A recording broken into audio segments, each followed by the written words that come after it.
cause I can't afford to be quiet. My city is dying and children are crying. Be alert, not devour. The enemy's prowling you just like a lion. But we got the keys, I promise you. Hold on to the peace inside of you. No, I'm not alone. Hello, everybody, and welcome to the Spoiler Warning Podcast. This is review number 753 with a review of Napoleon. I'm Christopher Schnese.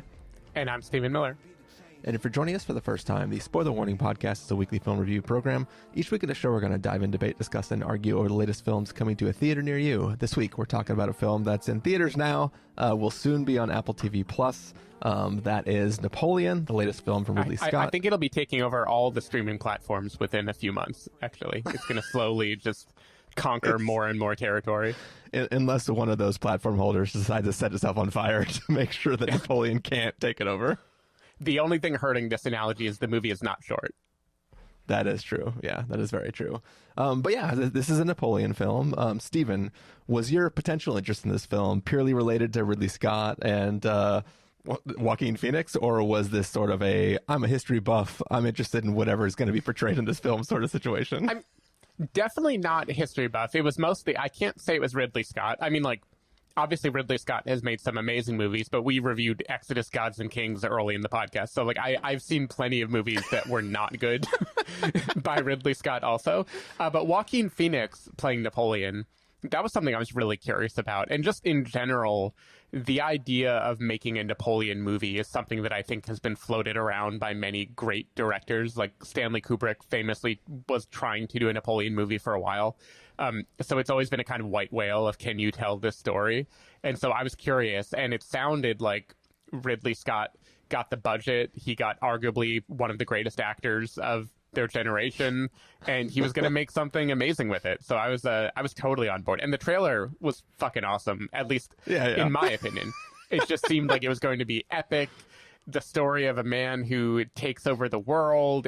I was on board for it. And especially because I am not that historically savvy. Like, I roughly know the story of Napoleon. I know how it begins and how it ends, but you could have put anything in the middle and I would have believed it was historically accurate. I'm definitely no expert in any of those details.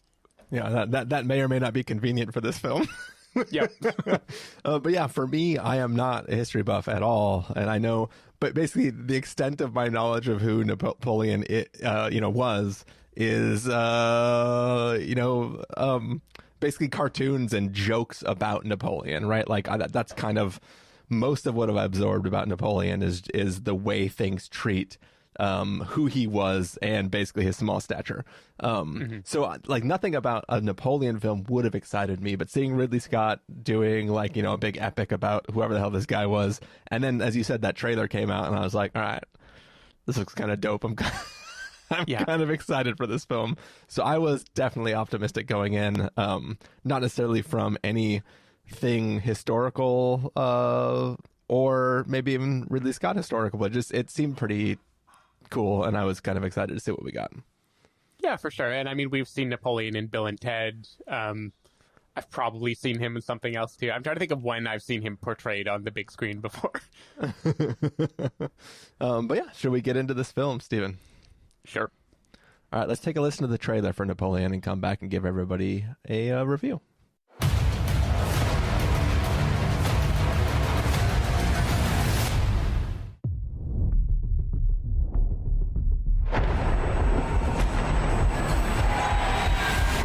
No doubt you've seen the chaos in the streets. We must make an example, or France will fall. What would you do if this assignment of defense was transferred to you?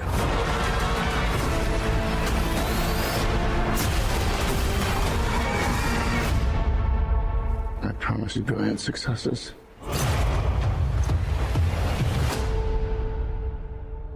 Everyone around here. What is this costume you have on? This is my uniform. Everyone so near. I led the French victory at Toulon. What is your name? Napoleon. As the course of my life just changed. Napoleon. I'm destined for greatness. But those in power will only see me as a sword. I suggest you take the throne as a king. Holding on. Shall we vote?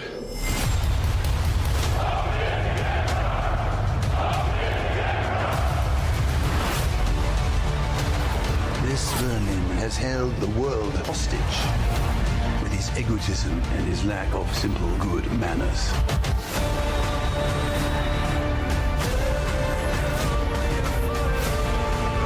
You think you're great? You are just a tiny little brute that is nothing without me.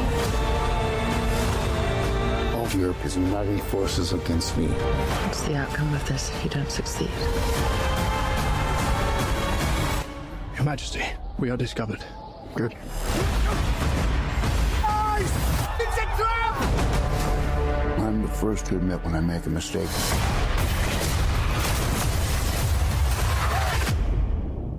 I simply never do.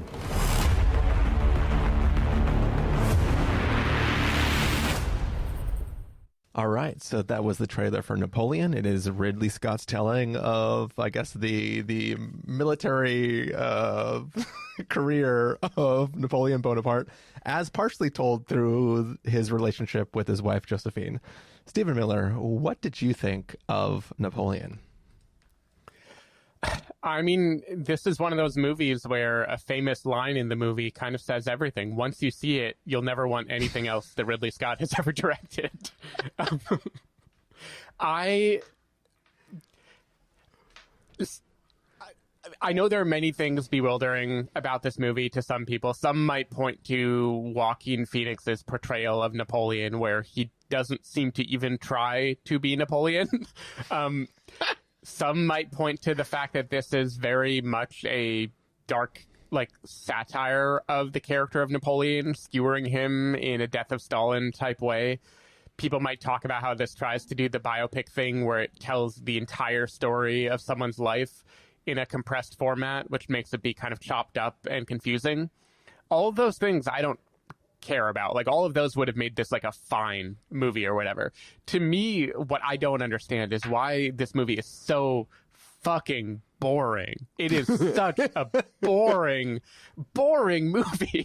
I saw it the day after I got back from Chile, so I was like a little sleep deprived. I hadn't slept a whole lot. So maybe part of it was me, but I sat down amped and ready to go. I was eating a burger. I had a beer. I was going to watch Napoleon take over the world. I was ready for anything. And I love Joaquin Phoenix. I love Vanessa Kirby. Like, I was rooting for this movie. And from beginning to end, except for a couple great battle sequences, which are completely devoid of context, but on their own are reasonably exciting, like well shot, do a good job of showing some kind of battle choreography. There's nothing in this movie at all. It flows like molasses. It has no dramatic tension. There's no character growth. There's no motivation for why anyone does anything. It just feels like a long collection of scenes with Joaquin Phoenix being unhappy to be Napoleon, just kind of like staring blankly at people and saying things, and then things happen. And whatever this was, I just do not understand how a director as accomplished as Ridley Scott could make it and not know that he's making something that is a total fucking drag. And so the only conclusion I have is he wanted it to be a total fucking drag. Like, we can get into it, like, maybe as some meta commentary of how pointless all of the Napoleonic era was, which makes the death toll even more ridiculous.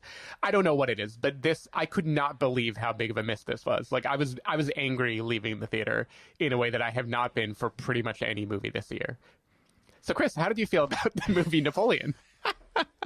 I wasn't angry, but I was definitely bewildered. I was kind of maybe even in shock at like what the fuck I had just watched. I joked before we started recording about a different biopic that we may not have time to actually do a recording of. But in that thing, I was like, I know less about this person than I did before going into that film. And in this one, I I'm not even sure that what I watched had anything to do with Napoleon. The fact that he, eventually becomes emperor and, he won some battles before he lost one real hard. Mm-hmm. You know what I mean? It's like one of those things where like, the entire time I was watching the film, I was like, I don't understand anybody's motivation in this, right? Like obviously Napoleon himself, Joaquin Phoenix has a line where he's like, I promised you great victories. And I guess we see a bunch of great victories, but I never had any context for like, Joaquin Phoenix's character of Napoleon continually says, but I love France. Like, gotta save France from the French stuff that's bad. But I never had a context for like, what the hell's going on in France right now? What's up with all these people trying to do their own shit? Like, like other than opening with Marie Antoinette's head being chopped off, this movie does not really try to give you any sense of what French politics is or where Napoleon fits into all of it at all. It's just like, it's just happening silently outside the frame of the movie. Yeah, and like there's even like, I guess there are courtrooms going on, but like nothing's really happened. It made me dream or long for returning to Anatomy of a Fall to see what a French courtroom looks like. But it's like, in theory, like we've, whether or not you like all the seasons of Game of Thrones and stuff like that, we have good examples of epic, sprawling, different factions of people warring over, territory and their birthright to whatever. And it's like, we have an idea of stuff that can make you care about made up shit. All of this is supposedly real, and this film gives zero fucks about trying to actually present the information as something that's digestible and is supposed to actually give you information. Like, he goes into battles and it's like, I guess he's supposed to be a military genius, save for his last battle, but there's nothing about what he does that makes you go, like, obviously, there's a battle in the trailer that involves ice. That's self-explanatory, right? You're like, yeah. That's a pretty cool move. Like, sure. I understand that it took some thinking to do that. A little bit of planning. And that's the made-up one, but still. I know. It's like we have no examples of any real good strategic stuff that he did, so we're gonna make up a really, really cool one that seems like he's a tactical genius or something like that. And I think that this film really made me just constantly wonder, at least in the context or even like The Last Duel or whatever, at least I understood what people were warring over there, right? Like, hey, right. I want me a castle. He said you can have the castle. Well, fuck you. I'm going to attack you now because I was supposed to have that castle. You know what I mean? Like there's really easily understandable, digestible things there. And like, you have the history books to tell you all that stuff. Just put that on camera. Put that in there. Like, why are you trying to sell us on like this grand adventure somebody went on when really all you're doing is like showing him marching between battles, showing some battles, and then having him constantly be like, no, who's fucking my wife? which is weird because I think the real Napoleon, yes, like he was cucked by his wife in a formative moment, but he also famously fucked like 1 million people. like they were very sexual. Like, even the basis of the whole satire of the movie, and like, I have to assume it's a satire. Like, I have to assume it's trying to make him look pathetic and impish and whatever. I mean, go ahead. Yeah. Anyway, even that is not even really true to the character of Napoleon. It's just it's a really weird choice. I mean, as I said, my entire knowledge of who Napoleon was is all from cartoons and Bill and Ted. So for me, in my head, I was like, oh, Joaquin Phoenix was such a genius casting for whatever this film was trying to do. Like, even like the line that everybody likes to quote about, like, you think you're so great because you have boats. Like, nobody could deliver that line the way he does in that little temper tantrum. And I'm like, this is pitch perfect for my historical knowledge of the cartoon version of Napoleon. 10 out of 10, no notes, like, great. Everything else about this movie, though, I'm just like, Jesus. Like, there is a seemingly super, super important scene where he's just marching towards France, and, like, in theory, it's all leading towards a big conflict that just deflates in a second because people love Napoleon, I guess. And I think there's just so much of this stuff in this film just made me go, like, what the fuck and why am I watching this? There's nothing here that is interesting at all. And then at the end, you get like a post credit or post movie titles that say like, here are all the people that died at all these battles. And I'm like, is this supposed to be like an opposite version of like the ending of Ender's Game or something like that? Or it's like, what's the cost of his military genius here? You know what I mean? Like I didn't understand what the even theme of this was. To me, it feels like Ridley Scott was like, hey, some of these battles must have been pretty cool. What if I could just depict them? And then everything else, just who the fuck cares? You know what I mean? And I don't think that is, you don't do a biopic because you want to imagine what some of the epic battles were. You know what I mean? Like it just, I don't get it. Yeah. I just find it very bewildering. And Ridley Scott, famously, many of his movies are like not that well received theatrically, and then the director's cut comes out later and people are like, oh my god, with an extra 45 minutes, this is genius. I never want to sit through an extra 45 minutes of this movie. And like, that's what, it'd be one thing if it was just like chopped in a way that I feel like it's missing pieces or something, but the things that are on screen were just so like lifeless and boring and long. Like I just cannot stress how bored I was watching this movie. It was really weird. Like, my theory with the title card at the end is that must be a statement indicting like this little man who just had petty insecurities and did things on a whim for no good reason at all and had a gravitational pull for no good reason at all, was responsible for millions of people dying.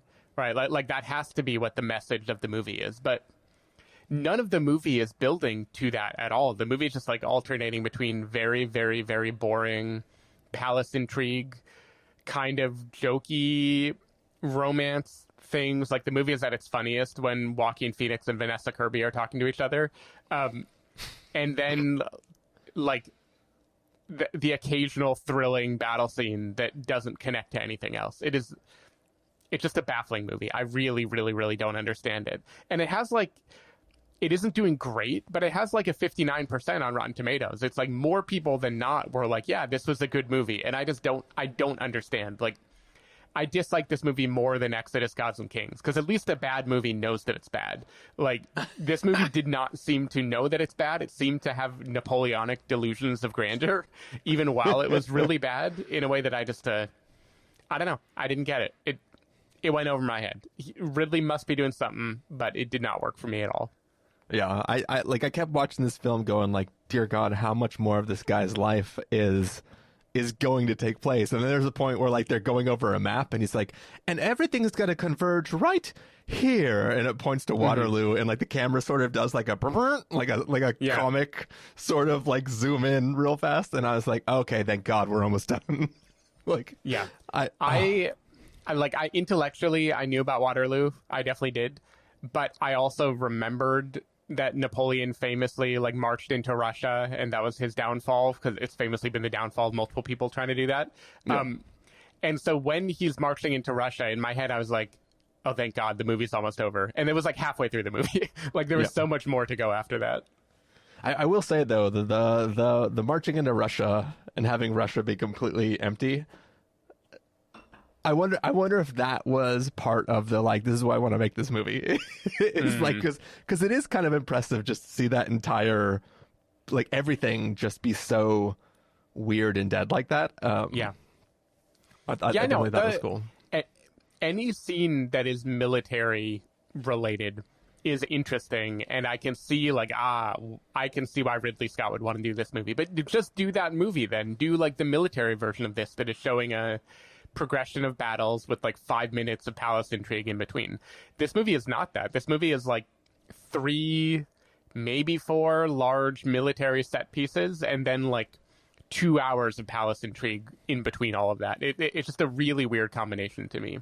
Yeah. Even things that should be grand, like going to Egypt. There were battles in Egypt, I believe. Like, I think there was a whole thing fighting down there. And in this movie, like, famously, he shoots a cannonball into the pyramids, which doesn't happen. But there's nothing else that happens there. He shoots a cannonball, and then he, like, sits down and talks about how his wife is fucking someone. Like, it is very weird to me. And if it is a comedy, I feel like Ridley is not playing it as a comedy enough to justify it. It just feels like a very, very, very dry, lifeless drama. So I really don't get it. Yeah. As don't I, Stephen. The other thing that really annoyed me too is like, you know, the pretended palace intrigue that's happening is there's a number of times where somebody comes up to somebody is like, well, Napoleon, what if we just backstab someone? And I'm like, who the fuck's the person you're backstabbing? What did you do to actually, like, it seems like the only people involved in who's able to do anything is like 4 people. It always seems like no matter who it is, 4 people are in charge of all of France. And it just turns into a thing where it's like, if one guy says yes, then, oh, now everything's on its head. And I'm like, I don't understand what you did to achieve that. It seems like you just asked somebody and they said yes, and now you're emperor. Like it didn't. I could never follow the plot, so it was hard to care even with the lack of interest that I already had in the film. And there becomes, you know, when you're watching any sort of film, if it's not gripping you at all, you reach this point where like your eyes sort of just glaze over and you're kind of just watching without absorbing anything. And I feel like I got there really, really early with this film, and I kind of just kept watching, waiting for something to pull me in or something to have meaning. And this film never even really attempts to do that. It sort of just says like, "Hey, isn't this set piece great?" And I go, "Yeah, pretty cool." Yeah, I don't get it. And like Napoleon is exiled to Elba, and then he returns, which I remember that from history class at school. And I remember thinking how crazy it was that a guy who was this powerful was exiled in a way where he could just like get on a boat and come back and do it again. But anyway, that scene you mentioned where he's like on the march, that is very important. He is accumulating followers in a way that, again, if I'm imagining why Ridley Scott made this movie today, I would think of, look at this little fascist man with illusions of grandeur and how the populace rallies around him. And like you could imagine modern day political things he's trying to wink at by talking about like the danger of the cult of personality around vapid people. But then if you wanted to show that, why is the other 2.5 hours of this movie Napoleon interacting with like 2 dudes behind closed doors and no one else? Like you never see the public loving him. You don't get any of that. You get the sense that all of French royalty is just determined by a couple people flipping a coin. And like, I don't even understand in the parlance of the movie how, like, in the trailer, he comes with armed guards and does a coup, basically. You know, he has them crown him or take another vote. Yeah. In the real world, that would work that day. But then the next day you would come back and wouldn't they like arrest you or something because you broke in with armed guards in the Capitol? Again, I'm sure in the real world Napoleon did something like that too, but this movie does not give me anything to go on in terms of how it was possible for him to take power and keep power and what forces made him be beloved and why people allied with him. It is all just very bewildering to me. Yeah, there is a scene that happens in a kingly-looking space inside of a building where Napoleon, already wearing a crown, picks up a crown and says, "I found France's crown in the streets, and now I place it on my head." And he puts it on top of a different crown and then takes it back off and puts it back on the pillow. I have no idea what that scene's talking about. Do I just not understand it, or is that... Yeah, I guess he has like his real crown and the ceremonial crown, and he ceremonially anointed himself and then set it down. But I thought that scene was going to be like him being a doofus and realizing he has another crown on and then having to like take off the other crown and put the new one on. Yeah. I don't know, man. This movie, like, the day before, the 36 hours before, I had a total of like 16 hours of plane time plus like 3 hours of airport time. So it was a long day. And in that day, I watched a 9.5-hour trilogy of Japanese movies from the 1950s that are like slow and depressing and beautiful, but like a very depressing trilogy about like the futility of war. I stayed awake for all of that. And then a Ridley Scott Napoleon epic movie with like giant battles like bored me to tears after 2.5 hours. I just don't understand anything about this movie. Yeah. Well, it's probably obvious where we're going, but should we get to verdicts, Stephen? Sure. All right. If you're going to give this a must-see, a recommend with the caveat, wait for rental, pass the caveat, or a must-avoid, what would you give this film? I'm giving this a must-avoid. I think this is... Joaquin Phoenix is occasionally funny in a way that feels like designed for memes rather than in service to the movie.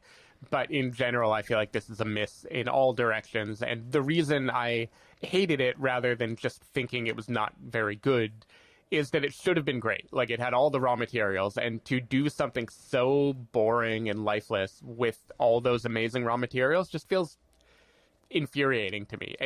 It makes me retroactively wonder if the love for The Last Duel was believing it was a joke when he actually took it all very seriously. Like, I don't know, it makes me want to, like, go back in all of Ridley Scott's recent filmography and wonder, like, how badly did he fuck things up and we just didn't notice? Because this just feels like no one cared about the story at all. Like, he was trying to do this the whole time, but had messed up in a way that we interpret it as being good. Yeah, like Ben Affleck wound up being so over the top that we all thought it was an intentionally goofy character, and really Ridley is just like played it straight. Yeah, this is perfect pitch right here. Yeah, that would be funny. The signs were there the whole time, Steven. Mm-hmm. But yeah, for me, this is also a must avoid. I very much dislike this film. I don't know if I'm immediately opposed to watching the mystery 4-hour cut that might come to Apple TV Plus, like, eventually. I'm definitely not looking forward to it, but I might chance it. Who knows? Yeah, I try not to judge based on other people's reviews, but I honestly would only watch the 4-hour cut if reviews said it was amazing and completely changed the movie. Otherwise, I just don't think I'd put myself through that.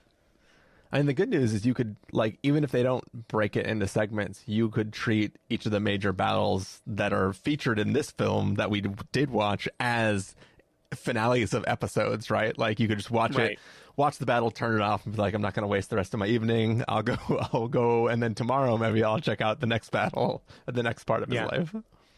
Yeah, I mean, this was so baffling. Like, when I got home, Joanna asked what I watched.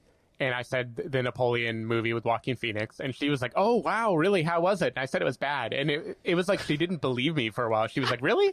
The Joaquin Phoenix one, the one with the trailer where he shoots the cannonball into the pier? Really? What was bad about it?" Like, she interrogated it in a way that she never does when I come back from the movies, and I was like, "I don't know what to tell you. It was fucking bad. I don't get it either." Cool. Well, that is going to do it for our review of Napoleon. Stephen Miller, people want to find you throughout the week and then hear about other Ridley Scott films that you went back, rewatched, and figured out were also bad. Where can they do that? Oh my God, do you think House of Gucci is actually bad? JK, it was the first time. You can find me at sdavidmiller.com or at sdavidmiller at all the social networks. People can find me at ChristopherInRealLife.com or Christopher IRL at a number of places, including Mastodon.social. You can find the podcast over at thespoilthewarning.com where you can get a bunch of the back episodes of the show. If you want to subscribe to the show, you can do so in Overcast, YouTube, Apple Podcasts, or wherever podcasts are found. If you want to know the episodes go live, you can follow us at twitter.com/spoilerwarning, facebook.com/thespoilerwarning, or instagram.com/thespoilerwarning. If you want to get a hold of us directly, you can send an email to fans@thespoilerwarning.com, or you can use the contact form on our site. The music for this episode will come from a track selected from artlist.io, so hopefully you're enjoying that. Yeah, that was our review of Napoleon. We're going to go off right now and record a review of May December. Yeah, we'll see you in that review. Bye. Bye.